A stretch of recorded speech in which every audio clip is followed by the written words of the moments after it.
Switzerland যেতে লাখ টাকা খরচ করতে হবে না।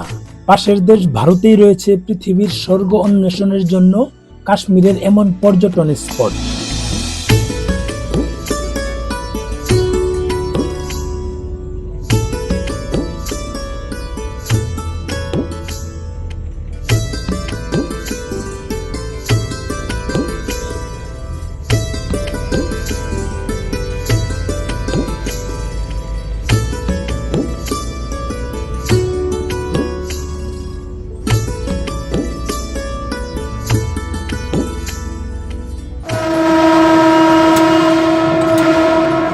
প্রায় 1981 কিলোমিটার আমার ট্রেন জার্নির জীবনে কোথাও যাওয়ার ক্ষেত্রে সবচেয়ে দীর্ঘ যাত্রাপথ।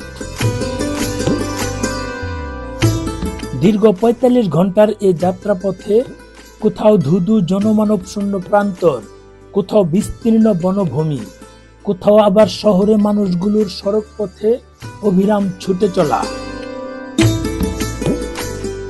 ভারতের রেল ব্যবস্থার প্রশংসা না করলে অন্যায় হবে। প্রতিটি কামরা আর ওয়াশরুম বাংলাদেশের তুলনায় অসম্ভব পরিষ্কার ছিল। সেই সঙ্গে স্টাফদের আচরণ খুবই সৌহার্দ্যপূর্ণ। ট্রেনের খাবারে বাঙালিয়ানা স্বাদ না থাকলেও খাবারের বৈচিত্র্যে অপ্রতুল্যতা ছিল না।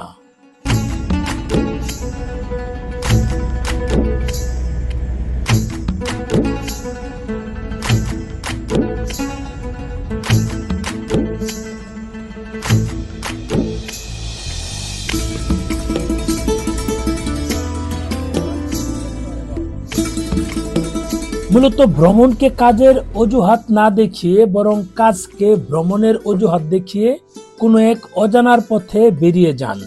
সেই অজানার পথ যদি কাশ্মীর হয় তাহলে তো সোনায় সোহাগা। কারণ পৃথিবীর ভূস্বর্গ হলো কাশ্মীর, আর কাশ্মীর যাওয়া মানে পৃথিবীতে বসেই স্বর্গের খানিকটা স্বাদ নেওয়া। 7-5 না ভেবে 2 সপ্তাহের জন্য চলে যান পৃথিবীর ভূস্বর্গ কাশ্মীর। সমুদ্র পৃষ্ঠ থেকে প্রায় 7000 ফুট উপরে সবুজ উপত্যকা আর শান্ত হ্রদ ঘেরা কাশ্মীরে এসে আপনার কাছে মনে হবে সময়টা বুঝি হঠাৎ থেমে গেছে। সবকিছু ছবির মতো।